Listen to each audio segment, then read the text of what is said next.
Okay.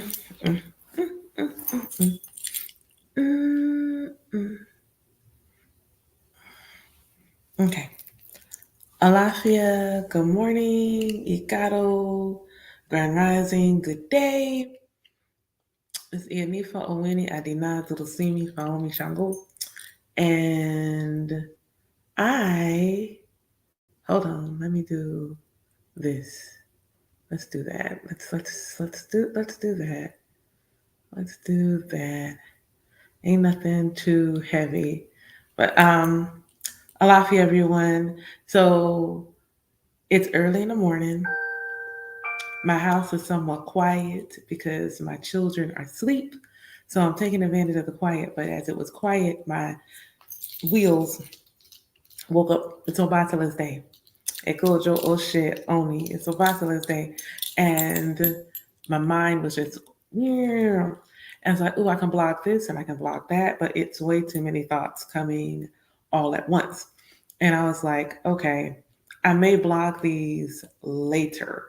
But my intention this morning is to just do like a stream of consciousness. I'm just going to let it run and let the thoughts come what may that need to be shared and share them this morning because I don't feel like recording and editing. That's truth be told. I don't feel like the recording and editing thing. I simply want to like get the thoughts out of my head, be able to go back to them so that I can actually put them in a coherent order where I'm not channeling and make them a blog later.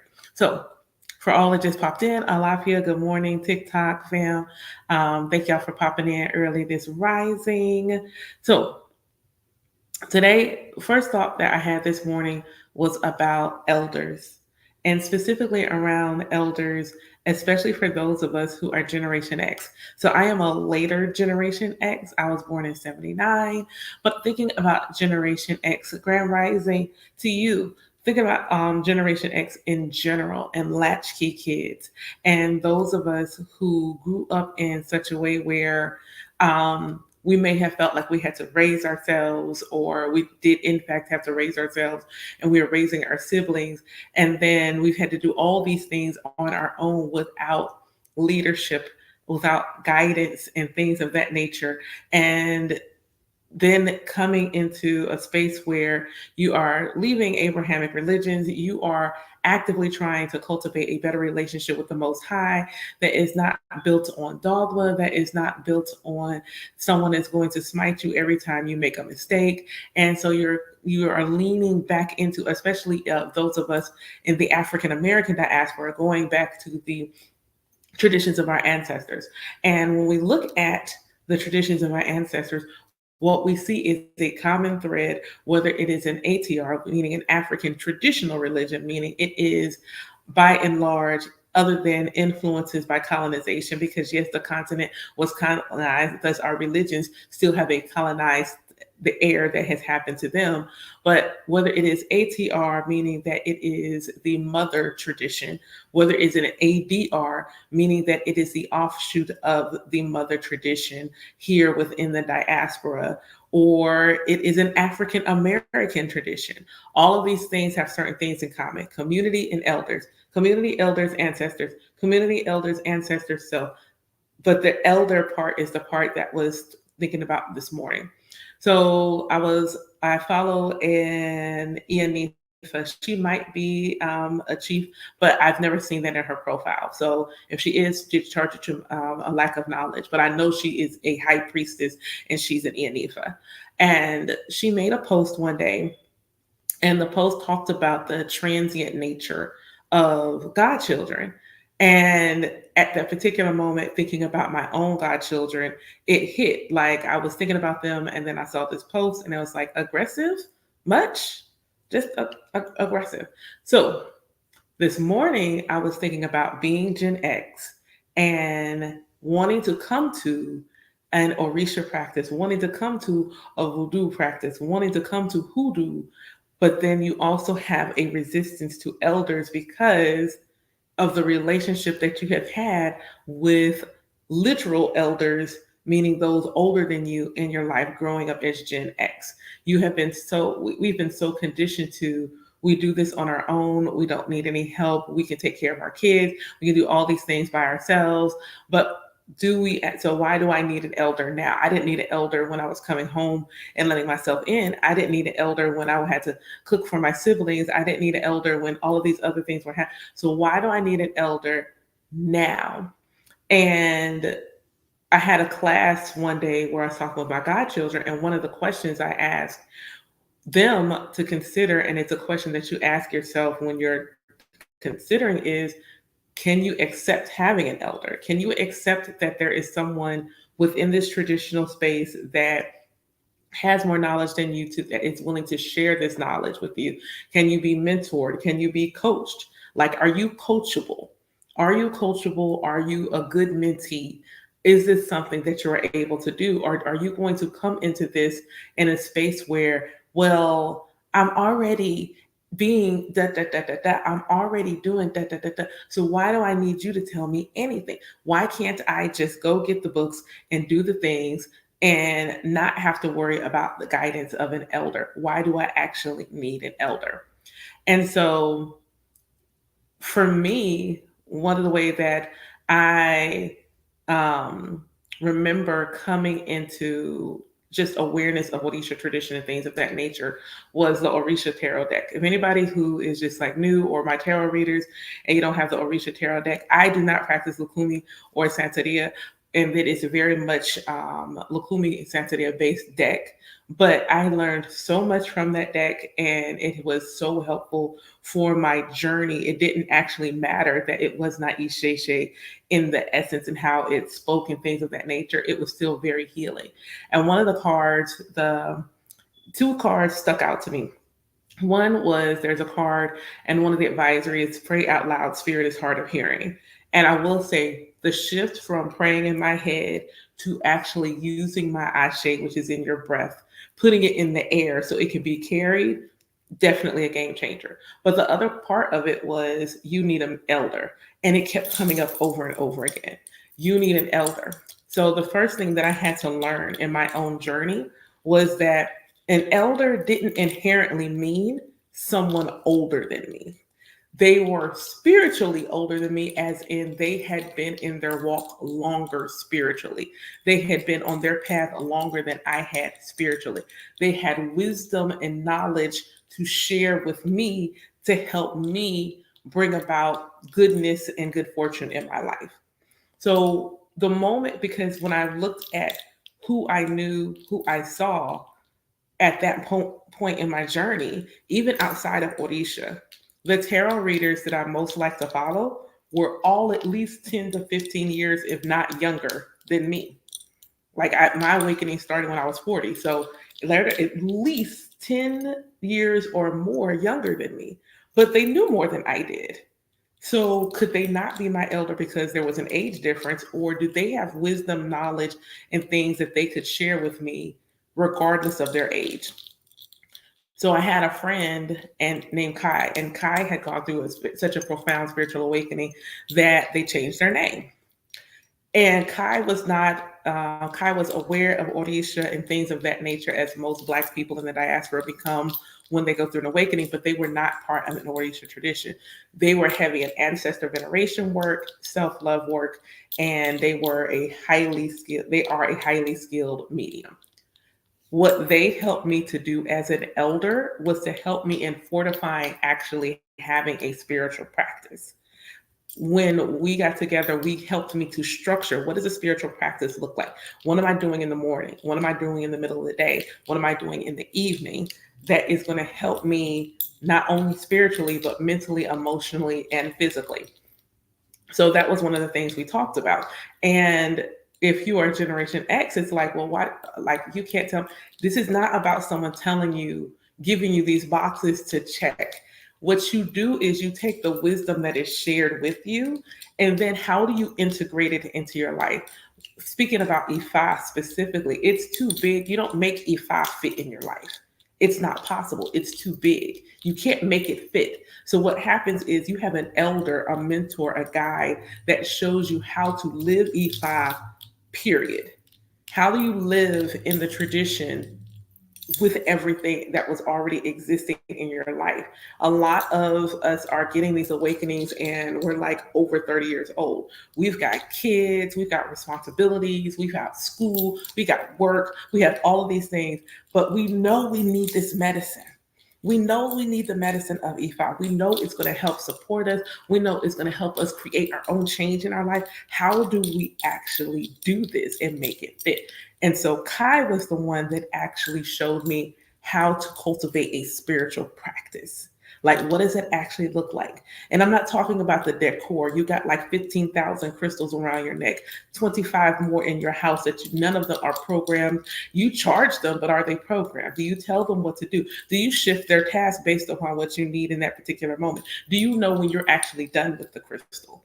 You have an ancestor altar and you give them food when you eat, but are you out doing just veneration work? Do you only talking to them? Or are you actually elevating them? So Kai helped me to go from the I'm going to be spiritual in thoughts and I'm going to say all the colorful words and talk about 5D and I'm going to talk about changing timelines. I don't have to change timelines. I can actually shift where I'm at now. I don't have to change my timeline, and that's why I don't talk about it. I can actually just shift my life now. I can make it shift now. And so that is what they helped me with. They also helped me with my spiritual gifts. And that's the big one. That's the big one.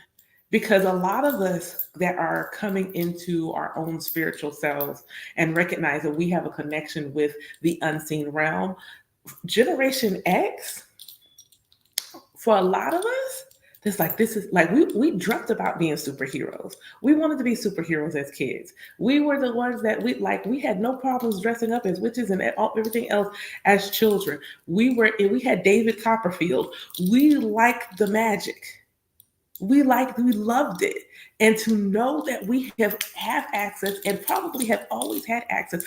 I didn't have imaginary friends, but I know there's a lot of people in my age group that said they had imaginary friends, and when their parents poo-pooed the friends ended up going away. And now they're looking at like it might have been a spirit guide. That might have been an ancestor that has been talking to me my whole life, and I had no idea. And then there's this frustration because we see the 20-year-olds. We see the 20-year-olds, we see the 30-year-olds, we see them and they're already comfortable. They're already comfortable with spirit. They're already comfortable channeling. They're already comfortable as mediums. They're already comfortable. So here we come at our big 35, 40, 45, 50, 55, 60 years old, and we're trying to figure out as the physical elders, how do we allow ourselves to have an elder that is younger than us? We feel like we should already have been there. FOMO, that fear of missing out. There is no missing out in your spiritual walk.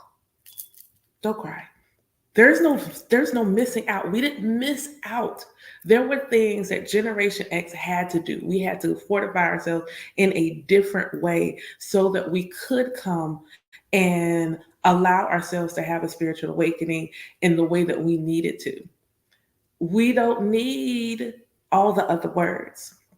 See, a lot of times we shy away from some of the other ones because it's like they're on the 5D and they're like shifting dimensions. Generation X, give me to me straight. Speak English to me. Give it to me straight and speak English to me.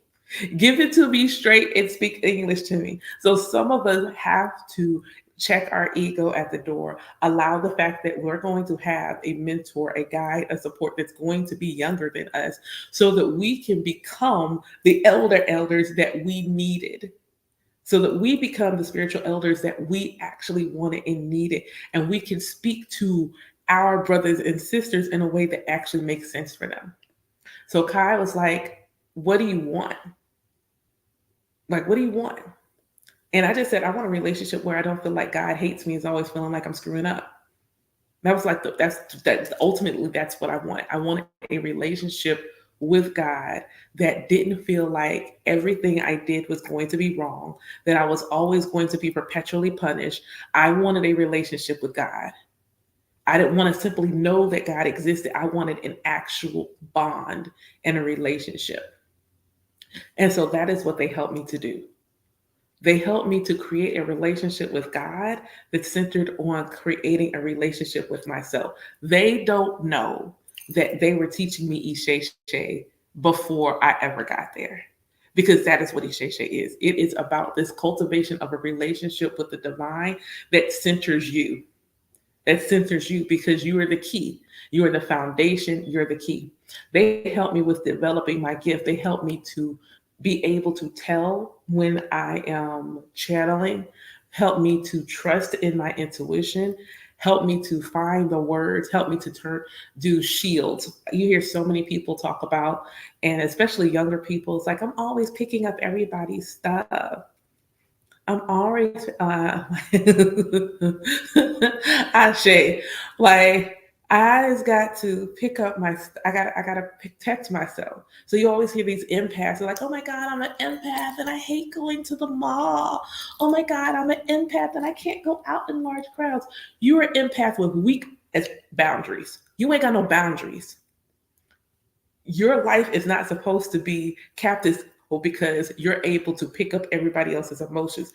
Your boundaries are weak, and they're weak because you ain't got no mentor. They are weak because no one has helped you to identify what your spiritual gifts actually are, how your spiritual gifts actually function. You are flying by the seat of your pants and hoping that you get it right. Whereas an actual mentor, an elder, a support of some sort will actually help you sift through the minutia of your energetic field, help you learn how to cleanse your energy, help you to learn how to hone in your gifts, help you to know which doors do you have the spiritual authority to open and which doors do you keep closed and go get somebody to open that door for you. But we are so used to, as Gen Xers, doing it ourselves. We are so used to being the latchkey kid, i.e., opening the doors ourselves, that to allow somebody else to open the door for us is challenging. That's how we heal our relationship with elders. That is how we heal our relationship with allowing someone to take care of us, allowing someone to support us, allowing someone to help us be who we are. We need to come to these spiritual practices as children. We need to come to them as children.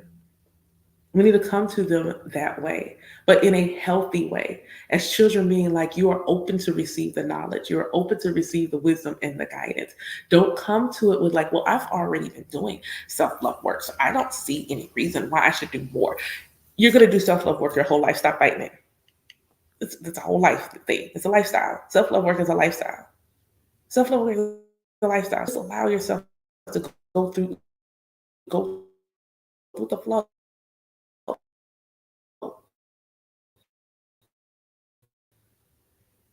You identify, you vet them so that you have a good one. The other piece of this that came to me was specifically for Black people, because, even though I have at least one non-Black godchild, my target group are Black men and women, heavy on the Black women. Not Black men. I love y'all. I take care of y'all. I got one coming over to get their head cleansed tomorrow. But it's different. Y'all don't come to me to be your godmother. You come to me to get divination. You come to me to get counsel. You come to me to get wisdom and things of that nature.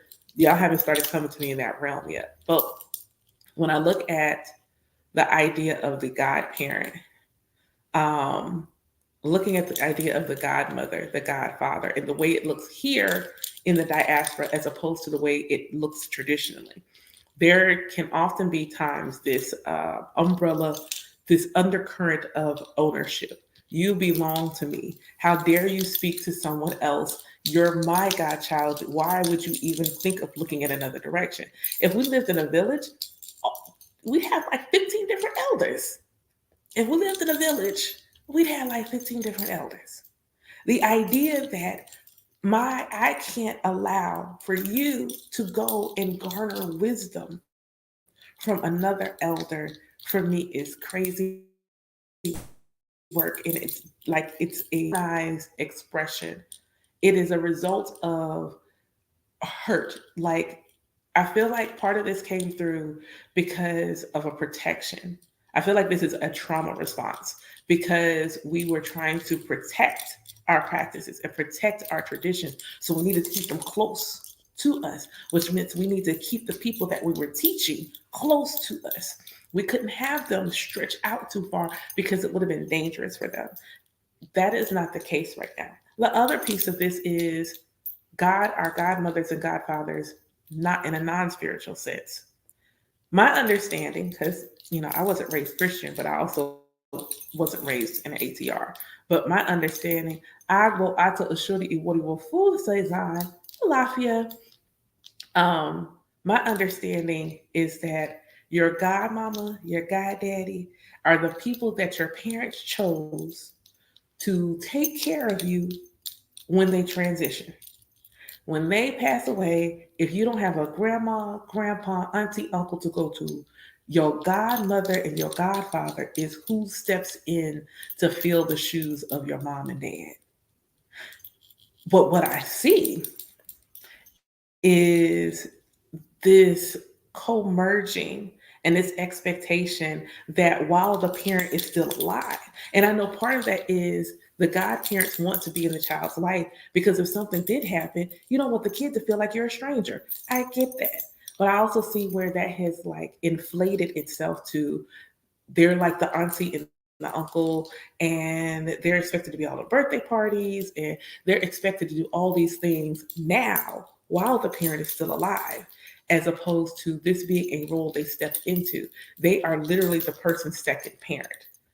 Translate that into our spiritual godparents, especially when you're a Generation X, you're a latchkey kid, or you may not have felt like you got the parental support as a child, not for lack of your parent being able to do so, but just simply from the way that society was built and cultivated when we were children.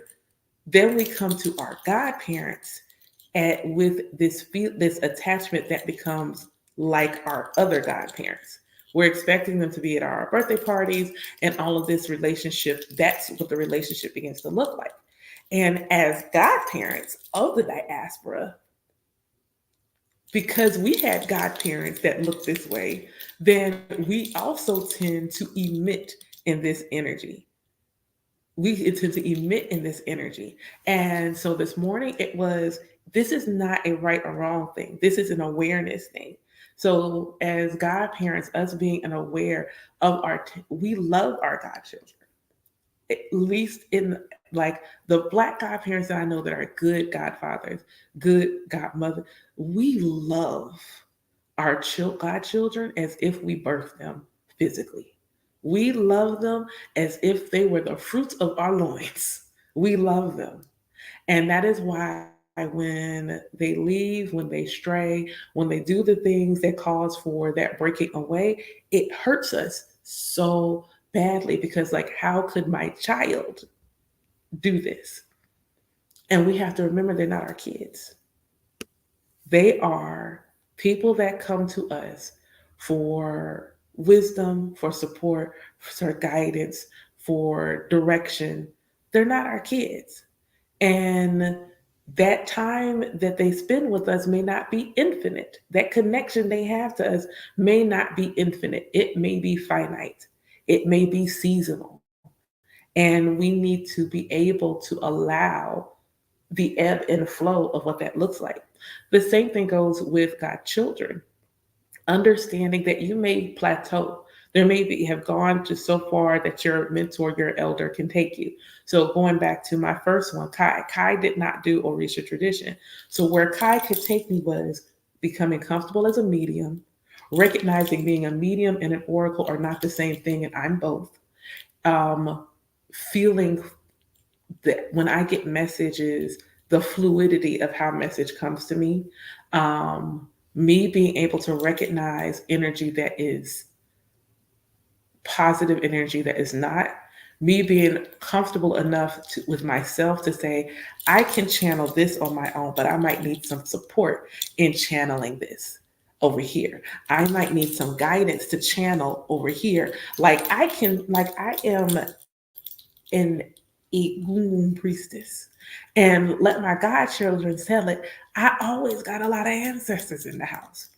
But you know what I want to do today with my friend who is an elder? I want to channel my non-African ancestors. And even though I could probably do that on my own, I also recognize it is something I have never done intentionally before. So I kind of want to co-pilot. I want somebody to go be with me. That doesn't make me less of a medium. That like, oh, you're not a no.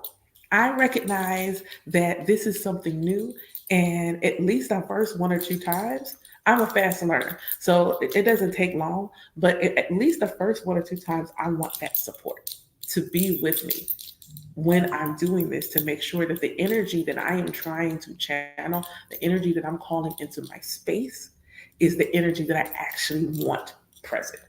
And me having a backup, especially considering their gifts work differently from mine, is helpful to me. We need a mentor and elder to help us get to that level. We need someone to help us get there. Um, I wasn't going to talk about this here, but I'm looking at my tarot cards. This is also the reason why you have, first off, mediums. So some of y'all have probably seen some of these shows. There's even a Netflix special where this young man is a medium, and it was the most hilarious thing to me when he started talking about how he don't do that woo woo stuff, but you a whole medium. If being a medium ain't quote unquote woo woo, I don't know what is. And how he's always exhausted. It is taking a physical toll on his body. You know why? Because you don't have a spiritual practice. This is why we can't operate in our spiritual gift the way, because as Black people, as people descended of Africa and Africans, spirit talk to us different. It moves through us different. And we need to be mindful of how we cultivate our gift. We can't cultivate it the same way. Being a solo witch is not a thing for Black people. We work in groups and community, period. Always have. There isn't a version of our practice that has a solo aspect of it. Not one. Not hoodoo, not lukumi, not Santeria, not Condoble, not voodoo, not Haitian voodoo, not New Orleans voodoo. There isn't, not Isheshe, not Kali, not Sangoma. There isn't a single version of any practice that Black people do that has a solo, solitary aspect of it. We have moments of individual practice. We have the way that the practice looks in the comfort of our home, but we always have community. Always have community, always have an elder. That has always been our way. That has always been how we did things. So to then try to like, well, I'm going to be a solo green witch. No, boo, you need a coven. You're Black, you need a coven. Get you a Black coven, but you need a coven. It don't have to be ATR. You're Black, you need a community. You're Black, you need an elder. There should be a high witch in your space that knows far more than you do, that helps you to cultivate yourself as a witch if that's how you want to move. That's how we do things. So being able to know like where you can go with this person is important. And I knew me and Kai had reached where I could go because it was time for me to then explore Orisha. And that's not something Kai could help me with. And so when I kept getting the message again, you need an elder, I said to my Ori and my ancestors, if you want me to have one, I'm going to need you to show her to me. I'm going to need you to point her out. Kai was about 10, Kai's what, 10, 15 years younger than me? My Ialote, my godmother, the one that birthed me into the Orisha as Iyanifa, she's younger than me too. She's younger than I am too. Actually, by and large, if I consider the person that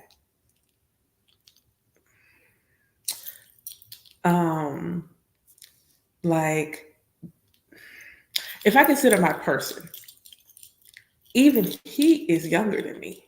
I am yet in this life at my spiritual journey to have someone calendar age older than me. I don't have nobody calendar age older than me. None of them have been older than me. They have all been younger than me. They've all been younger than me. And what I love in that is how that they have helped support me. My godmother, all the tools, this is how you use the tools. Cultivate your practice and use what you know. Agbo ata ashuri ohori wo fun daughter, Alafia. Um, she helped me be comfortable in my tools. She helped me be comfortable in my gift. My godmother, I remember astral projection was a challenge for me. And it was because I didn't know I was two headed. So we did it together one day. And I never felt like I left, but she could see me in her house. I never felt like I went anywhere, but she confirmed seeing my orb in her house. And even in that moment, it wasn't 100% clear that I was two headed until I was two headed. And that's another story. But she honored where I was. When Ifa said this person is going to not only initiate, but they are going to be a priest, that's how she treated me. That's the way she treated me. You are an Ianifa in training. So here you go. You need to cleanse your head. Here's how to do it. You're going to need to know how to do it for others anyway. You need to know how to do this. Cool. This is how you do this. This is how you bless it. Anyway. Anyway. This is how you do it. Anyway. This is how you're going to need to know how to do this anyway. She trusted me and thus forced me to trust myself. She trusted me and forced me to trust myself. So it was like she was Gen X, and thus she had a Gen X approach to how she eldered. She had a Generation X approach to how she eldered. Whereas my first answer was very, very much a younger millennial. This my godmother is Generation X. She's younger than me. She's close to my age, but I got her by like maybe 6 years. I got her by like 6 years. And so she understood, like, I'm going to give you all of this, but awareness that I'm going to make it my own. She's the first person to tell me to write my own Oriki. She's like, you don't have a Oriki that resonates you or that you like, write your own. Write your own Oriki. And I was like, oh, okay. And there hasn't been a thing that she's told me that has not come to pass or started to come to pass, period. Everything.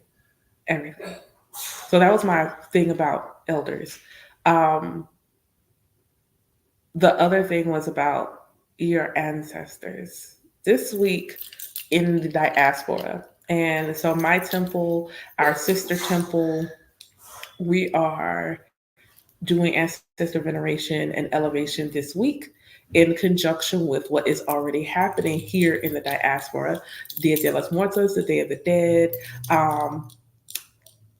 Wojuba'o to the ancestors. Oh, sorry. I was living in a cul-de-sac and somebody pulling up and I'm like, why are you in front of my house? But being able to recognize that I need to commune with my non-African ancestors.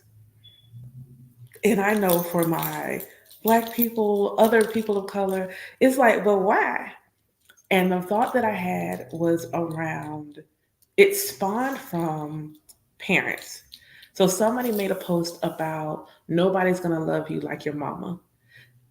And I was like, that's harmful. That's harmful. And the reason I say that it's harmful because there are some women who became mothers who were not like, that was not what they wanted. Or Reed may have wanted them to birth children, but they didn't want children. And because they didn't want children, they aren't good mothers. Meaning they don't act like there are too many stories of mothers with Munchausen by proxy harming their, no. So no, not every mother loves you more than anything else in the world. This is not true.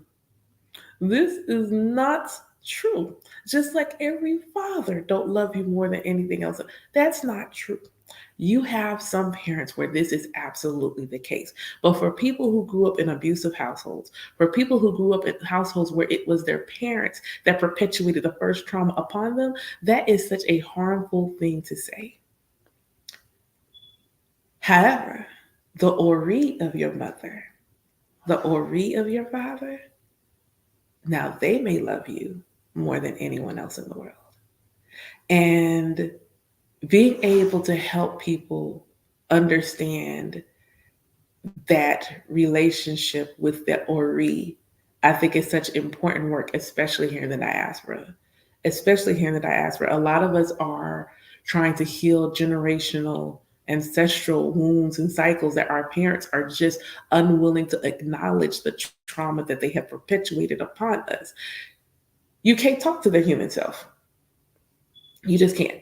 You have to talk to their spirit. You have to talk to their ori.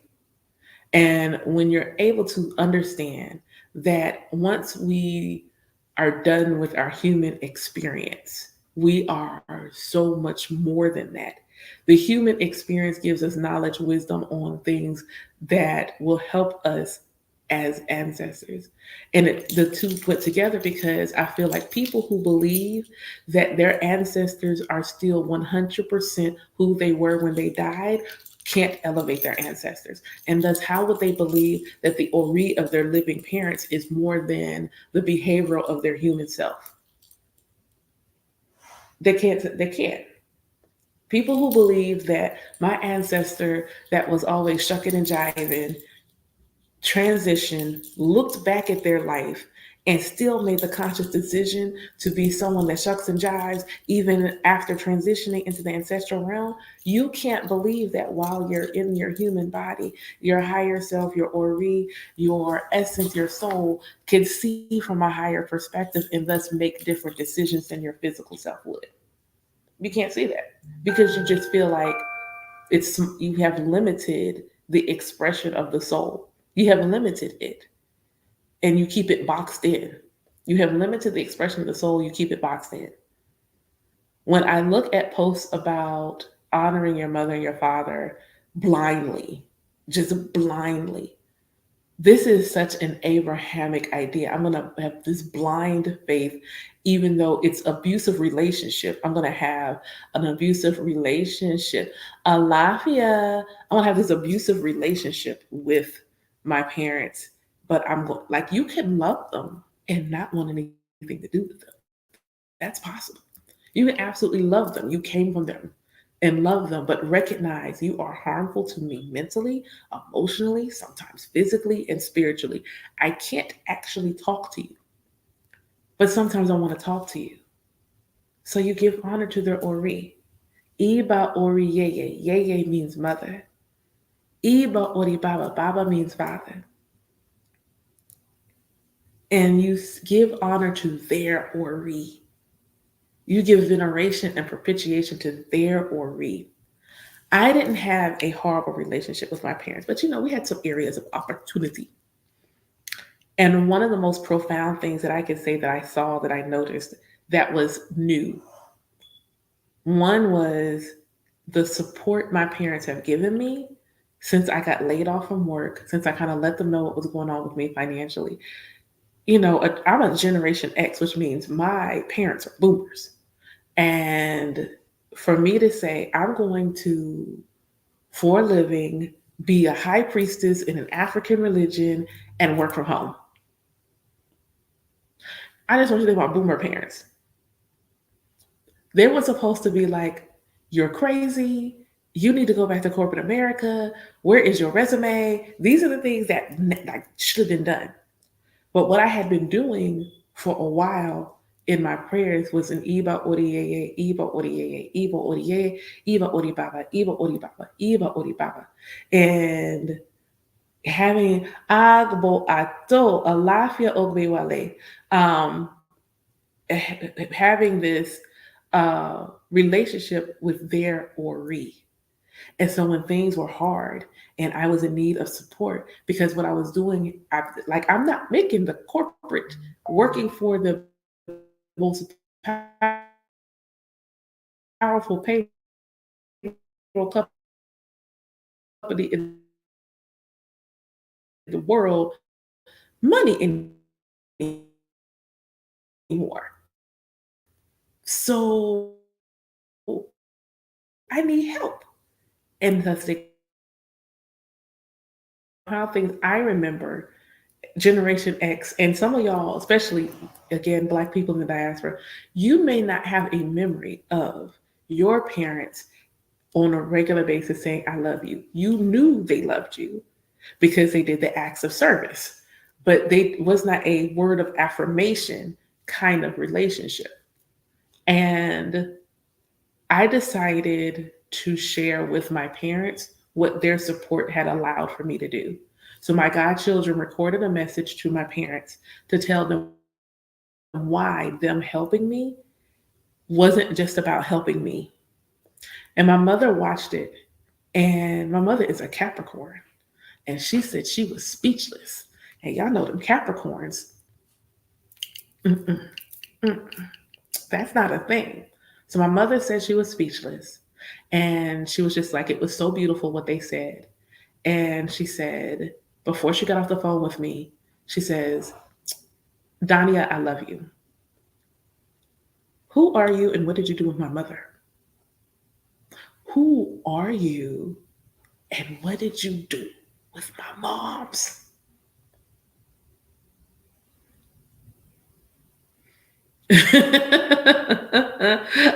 Alafia Waffle Crusher, good morning. What did you do with my moms? What did you do with my moms? I cried so hard. That was a sheer shift. Like, that was not a thing.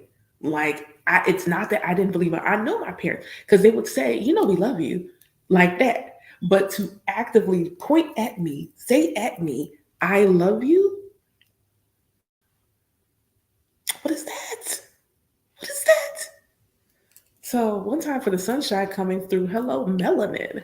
Um, so if you don't have a healthy relationship physically with your parents, you can have it spiritually.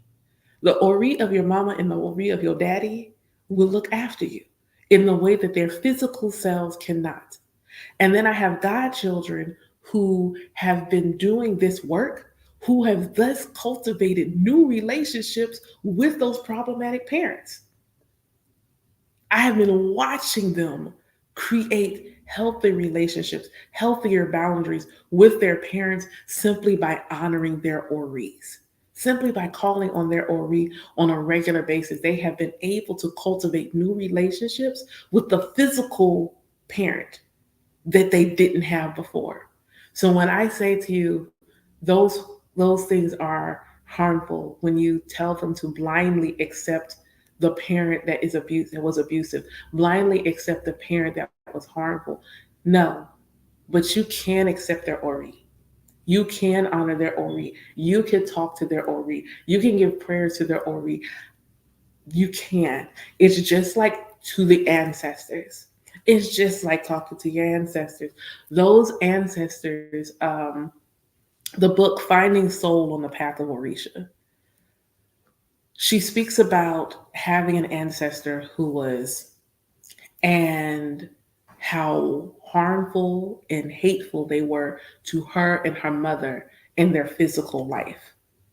And they talked about tending to their personal ancestral garden and how there was rocks and weeds and things that needed to be cleaned up. This is a week for doing that cleanup work. But she talked about having those rocks and weeds that needed to be cleaned up and what that looked like for her, and understanding that um, she had to do that work. So then when she got ready to sit down and write Finding Soul on the Path of Orisha, it was her ancestor that she sat with because she was an author. She sat with this ancestor to help her write that book. And I will say that I have listened, because I got the audio book, to that book probably 4 times.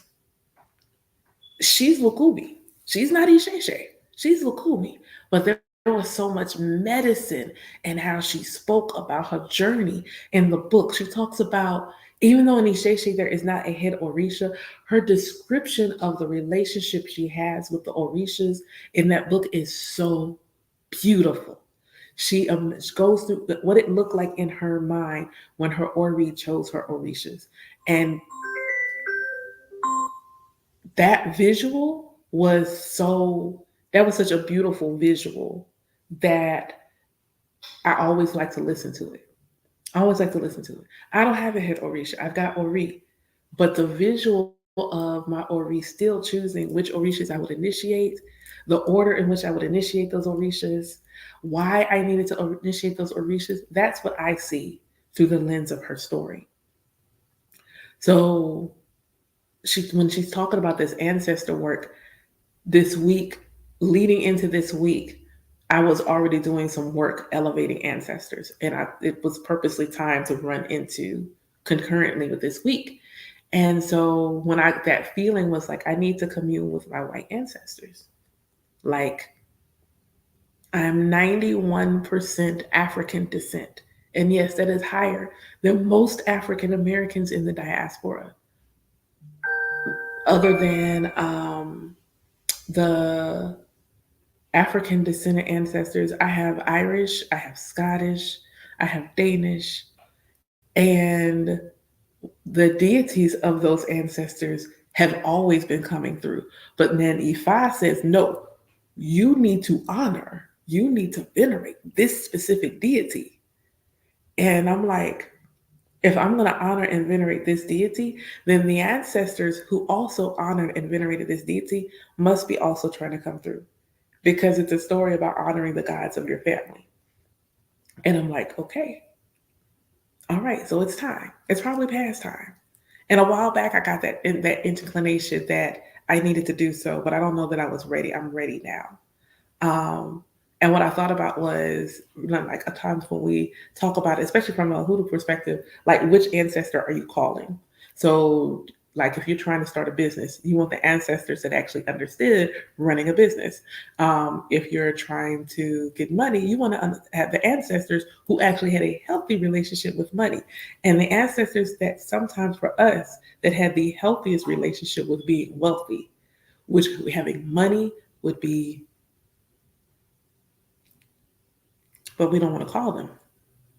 We feel the way, not realizing that as ancestors, they are honorable. Not all of them, but some of them are honorable. Some of them are ego. And what they are trying to do is make amends. And when we don't allow that to happen, we hold them back from their spiritual elevation, which holds back our lineage, which holds back our descendants from their growth. So today, I'm hoping that I get to do that. So this last one, because I said I was only staying an hour because I need to go and do my own venerations for the day and do exactly what I said and sit with the ancestors. The last part is about struggle. The last thought is about struggle and things that we say that continue to lock us in this cycle of struggle. This idea that God gives his toughest battles to his strongest soldiers is just an idea that locks you into the idea that if I am struggling, if I'm being beaten down, well, it just means that God sees the best in me. Stop it. Cut that out. Or here's a thought. Because yes, there is going to be balance in the world, and for everything that we think is good, there's going to be something else that comes along. But do you have to go through it for years? Or is it the fact that you're going through it for a long time a representation of your refusal to actually ask for something better? When my severance package ended after I got laid off, the loud scream from my Ori, talk to your parents. Talk to your parents. You do not have to get evicted from your house. Talk to your parents. You do not have to lose your car. Talk to your parents. And I'm Gen X. I don't like to be a burden. I don't want to be a burden. But then having a spiritual practice means we see things differently. And I could hear my Ori telling me to go to my parents. And I was worried about them being able to do it. Like what can they do? not simply allowing the opportunity that they possibly could do something. I was so worried about, because a lot of times we worry over our parents in this way, and we don't want to be a burden to them. And thankfully, my spiritual practice includes astrology. And I happen to look at the transits and realize I am in a Saturn opposition. And for my astrology folks, a Saturn return takes you through some drama, learning, uncomfortable learning. And the Saturn opposition essentially puts you in position to see if you learned the lesson the first time around. And when I looked at what was happening to me, it was almost exactly what had been happening to me 15 years prior.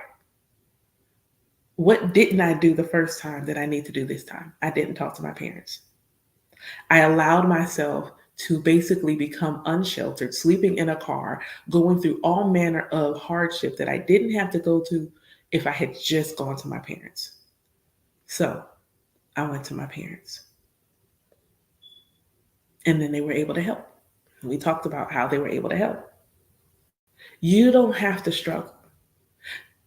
I'm not a soldier. So the idea that God gives his toughest battles to his strongest soldiers, no, homie, I'm not a soldier. Where's my ease? What am I not doing? What have I not asked for? What offering have I not given?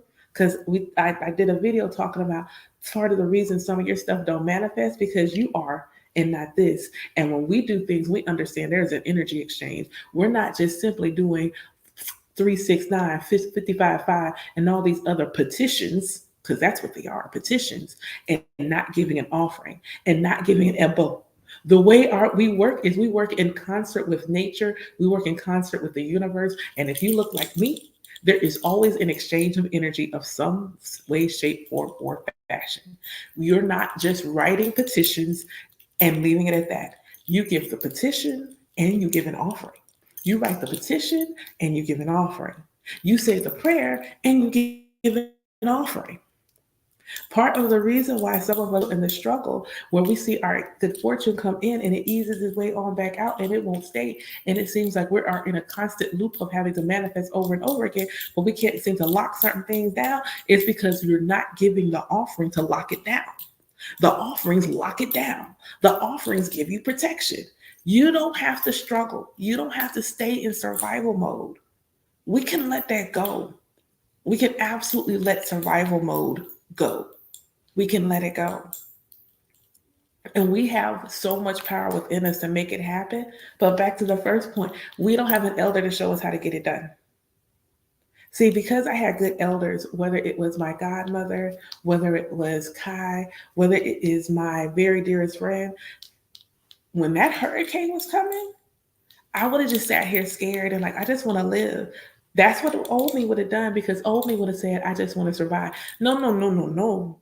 I thrive, period. There is no survival mode. I thrive. So what does thriving look like when there's a storm coming that the storm is going to come? So what does it look like to thrive in the midst of a storm?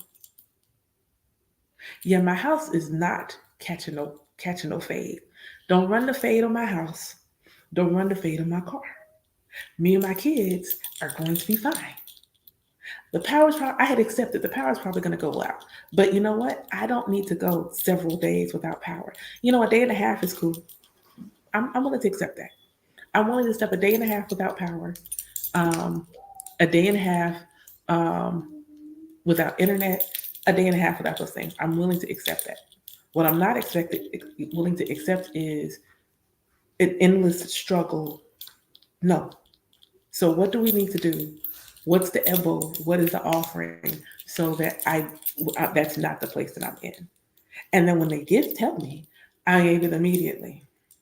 I gave it immediately. And thus, when the power went out on Friday, it was back on Sunday. And thus, when the internet was gone Friday, because the power went out Friday, the internet was back on Sunday. Still will. This is what I did. It's not just simply, I'm going to say, I'm affirming that What's the ebo? What is the offering? What is the energy exchange? You're not if you are and you're manifesting and you're not giving energy exchange, that's why it won't stick. That is the one thing all of these so-called gurus and things ain't telling you. And it's crazy because chances are behind closed doors, all these gurus that y'all want to quote, all these gurus that you want to quote, they are stealing the knowledge and the wisdom from your African ancestors that you won't give credit to. They are giving the ebo that you didn't give. They are giving the offering that you didn't give. You want to know why they were successful? It's because they traveled through all of our countries and learned all of our spiritual practices and then used them against us. And then used them against us. And then had the audacity when they did it to tell us that what we were doing was not right. They told all of the men in the communities, don't listen to them oracles, because the oracles were women. Don't listen to them. The women were like, don't let them in your house. Don't let them come in your house. Give this ebo and don't let them come in your house. They're not good. And then they showed up and they're like, well, we don't let our women do that. We don't let our women tell us what to do. We don't let our women do these things. And thus, the Orishas and the Loa and the deities of Sangola and the deities of Kali and the deities of Kemetic traditions that would have been able to intercede could not. Their hands were tied. You know why? Because the people didn't give their ebo. They didn't give their offerings. They didn't follow the taboos and advisories that were laid out before them. So now, today, in the diaspora, where we are perpetually in a state of struggle, those of us who are learning to do better need to do better. Every aspect, there is not one Black tradition that doesn't give offerings. So while you're sitting there getting all these manifestation journals, while you're sitting there listening to Abraham Hicks and reciting all the affirmations, what is your ebo? What is your offering? That's the other piece of our magic. We work in concert with nature and the divinities. We understand there is a give and take, a reciprocity in exchange. What is your offering? What are you giving? And is it the right medicine? Because, like I said in a previous live, you might be able to give I did this in a class. You might be able to give the offering yourself because it doesn't require a prescription. Because offerings are medicine. It doesn't require a prescription. So you might be able to give the offering yourself. Thank you, darling. You might be able to give it's over the counter offering. It's an over the counter offering. You may know that you could do yourself. This is an offering that you could do yourself. I know my time is running out because my son's trying to like get in his face in here. This is offering that you can do yourself. Then there's the offering where it requires a prescription. You can still give it yourself, but you need a prescription. You need somebody to write the script, i.e., tell you what the offering is, so that you give the right offering, so that you're cultivating the right magic, because everything has a destiny. When you practice Ifa and you read the Itans, that knife has a destiny, that plant has a destiny, that food has a destiny, that animal has a destiny. That is why certain offerings evoke certain energy, because that is the destiny of that thing. So you get a prescription so you know which items, what's the recipe to bring about your good condition. And then some things require a physician. Some medicine requires that the doctor gives you the shot. Something requires that the doctor gives you the surgery. Some things require the doctor's hands, i.e., this requires an elder to do it. You might be trying to get that house. You might be trying to get that house, and if you have 0 elder in your life, then tap one on the shoulder. Hey, do I have the ashe to get this house? Because you might be able to get a house, but the house might require a doctor, i.e., an elder. This is not about an elder trying to take your money. This is about our ancestors understood that there's levels to this. They understood that. They understood there's levels of this, and they use divination because those that stay ready ain't got to get ready. You looking at this house, but then you get divination on the house, and they can say, hey, this is a nice house. However, these are also some of the challenges that are going to come with the house. If you give this ebo, this will either help mitigate the challenges or put you in alignment with the resources that help you to deal with the challenges when they come. That is the difference. That's the difference. And just like that. So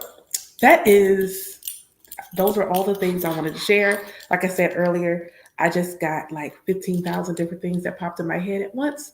And I wasn't going to remember them all to write 5 different blogs. So I said, I'm going to go live, let the downloads just stream out, and then I'll go back and re-listen to them, and I'll type up something coherent a little later. But hopefully, if you've been sitting, you got something good, some medicine. So I'm going to close out with this. Tomorrow is Oshe Ola, commonly known as Oshe Ifa.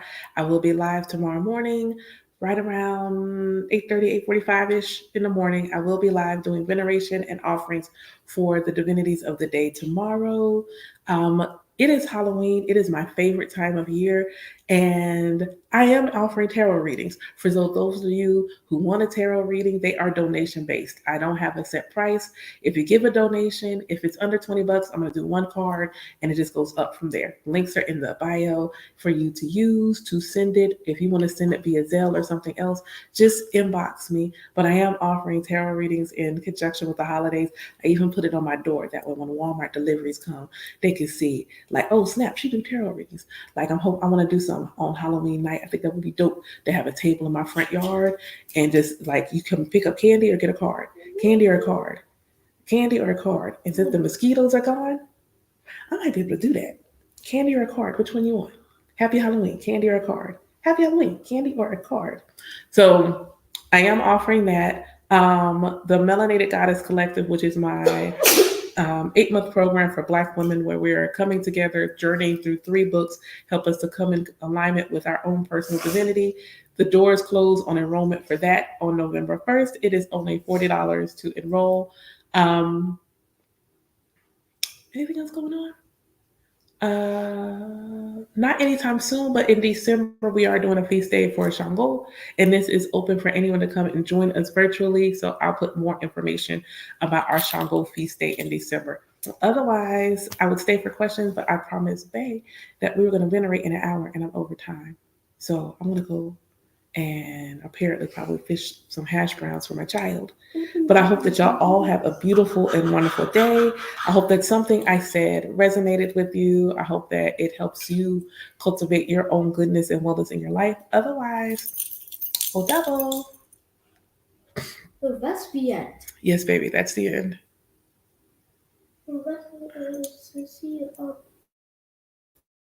Wednesday. Yes, Wednesday. Tomorrow's Wednesday.